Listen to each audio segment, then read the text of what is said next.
ABC Podcast, Materia Oscura, José Manuel Nieves. Viaja al corazón del frío.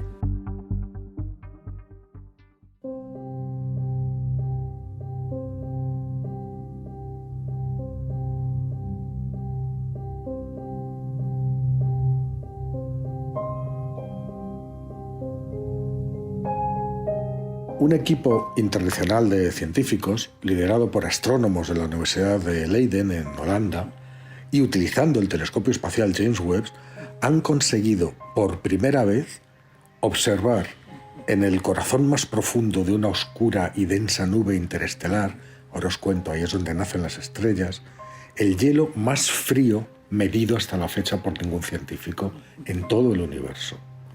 Las moléculas de este hielo están a menos 263 grados centígrados. ¿Eso qué quiere decir? Que apenas están a 10 grados por encima del cero absoluto, que son menos 273,15 grados, y que es la menor temperatura posible en la naturaleza. No es posible nada más frío, porque a esa temperatura, a menos 273,15 grados, los átomos se congelan, con lo cual ya no cesa la actividad atómica. Bueno, pues estas moléculas medidas por estos investigadores están solo 10 grados más calientes, a menos 263 grados centígrados, lo más frío medido nunca. Bueno, pues estos hielos, que están hechos de distintos materiales, pues son precisamente los que resultan esenciales a la hora de construir planetas habitables. Vamos a ver, moléculas como estas, en efecto, hicieron posible que surgiera la vida en la Tierra. ¿Qué dicen las teorías actuales? Pues dicen que además de los impactos de cometas y asteroides ricos en este tipo de materiales helados, que vienen de fuera, es decir, aportaciones externas, pues nuestro planeta probablemente también recibió los componentes necesarios para la vida de esos hielos en la inmensa nube molecular donde se formó, junto con el Sol, hace unos 5.000 millones de años. ¿Dónde está este lugar?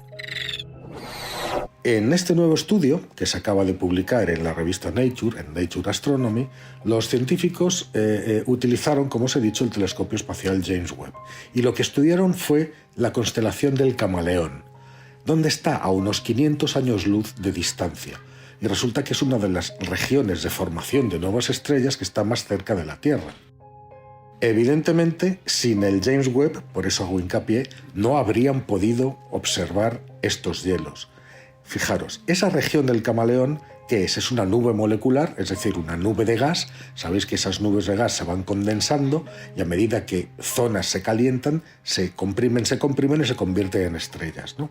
Bueno, pues toda esa región, que tiene muchos años luz de tamaño, está poblada por decenas de especies de bolsas que están repletas de estrellas jóvenes o recién nacidas.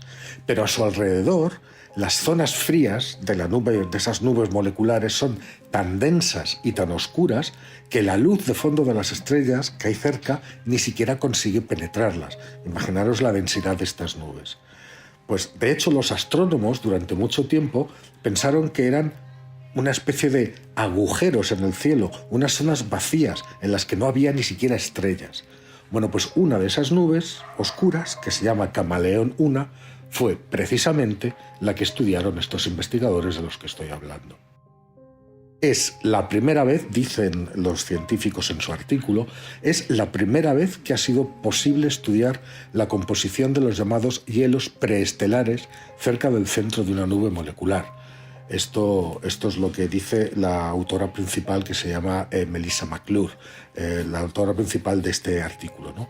Además de hielos simples como agua, dióxido de carbono, monóxido de carbono, amoníaco y metano, pudimos identificar otros varios compuestos, incluido el metanol de hielo orgánico. El metanol es una molécula más compleja. Ahora os contaré la importancia de esto. ¿Qué sucede? Eso ahí, en el centro de esa nube congelada de hielo, a menos 262 grados, dentro de muchos millones de años, cuando esa nube molecular se comprima, se caliente, colapse y dé lugar a nuevas estrellas y planetas, pues esos materiales que acaban de detectar los científicos, necesarios para la vida, ya estarán incorporados a ellos. Esto significa que, aparte de las aportaciones externas, como os he dicho antes, que pueden venir de cometas, de asteroides, de todo lo que queramos, ¿no?, que las moléculas orgánicas, pero resulta que desde el mismo momento de su nacimiento, dentro de su ADN, en el momento de formarse los materiales primigenios de los que se forman, ya contienen esos elementos que predisponen a esos planetas a tener vida. ¿Cómo pudo el James Webb observar nada allí? Bueno, para poder observar en estas profundidades opacas de esta nube molecular de Camaleón 1, los investigadores lo que hicieron fue iluminarla, entre comillas, en longitudes de onda infrarrojas. Y para ello utilizaron la tenue luz de dos estrellitas que aparecen al fondo, que se llaman NIR 38 y J110621. Después lo que hicieron fue estudiar las huellas dactilares, es decir, por espectroscopía, de los diferentes elementos que aparecían en los datos de los espectrógrafos de alta precisión del Webb, que son, como sabéis, los instrumentos NIRSPEC y MIRI, y lograron identificar uno por uno los tipos de moléculas que había en Camaleón 1. Esa es la técnica. Imposible de hacer, como os digo, sin el Webb. Bueno, los científicos detectaron de esta manera varios de los compuestos necesarios para la vida, como cuáles, pues agua, dióxido de carbono, monóxido de carbono, metano y amoníaco. Pero además, las observaciones también revelaron signos de hielo de sulfuro de carbonilo, y eso permitió hacer las primeras mediciones de cuánto azufre, otro de los elementos necesarios para la vida, está presente en esas nubes moleculares. Y además de eso, como os he dicho hace un ratito, los investigadores también detectaron una molécula orgánica compleja, una de las más simples que hay, pero el metanol, que ya no solamente es un elemento, sino que es una molécula más compleja, que se piensa que el metanol es un indicador inequívoco de los procesos químicos primeros, los más tempranos, que ocurren en las primeras etapas de la formación de estrellas y planetas. Bueno, pues encontrar metanol allí supone que los planetas que se formen, cuando lleguen a término, cuando ya estén formados, ya tendrán estos elementos incluidos y tendrán incluso moléculas ya bastante complejas, como el metanol, para empezar a transformarse, ¿no? ¿Qué es una nube molecular? Estas nubes moleculares como Camaleón 1 empiezan siendo regiones muy difusas y muy dispersas de polvo y gas. ¿Qué pasa? La propia gravedad va compactando estas nubes y poco a poco el hielo que contiene muchas moléculas necesarias para la vida se va formando precisamente sobre la superficie de esos granos de polvo, ¿no? Además, cuando las estrellas empiezan a formarse y las temperaturas aumentan, la propia naturaleza volátil de esos hielos hace que vuelvan a convertirse en gases, lo que les permite que acaben en los núcleos de las estrellas y de los soles que van naciendo y, por supuesto, en las atmósferas de los planetas que se van formando. Por lo tanto, detectar estos hielos prístinos dentro de Camaleón 1 permite a los astrónomos rastrear el viaje de estos elementos esenciales desde que residen en granos de polvo en el interior de frías nubes moleculares hasta que se incrustan en los núcleos y las atmósferas de futuras estrellas y exoplanetas. Gracias a esos datos, los astrónomos saben y empiezan a conocer muchas cosas. En los próximos meses, el mismo equipo planea utilizar los datos del Webb para calcular los granos, el tamaño de los granos de polvo y las formas exactas de los hielos.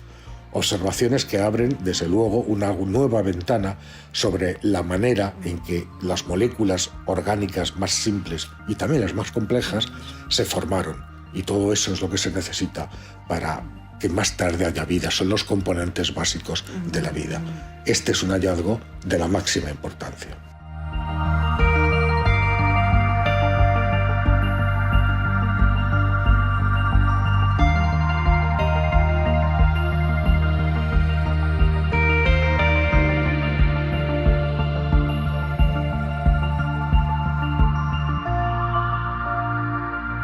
Puedes escuchar todos los episodios en abc.es, iVoox, Wanda, Spotify, Apple Podcast y Google Podcast.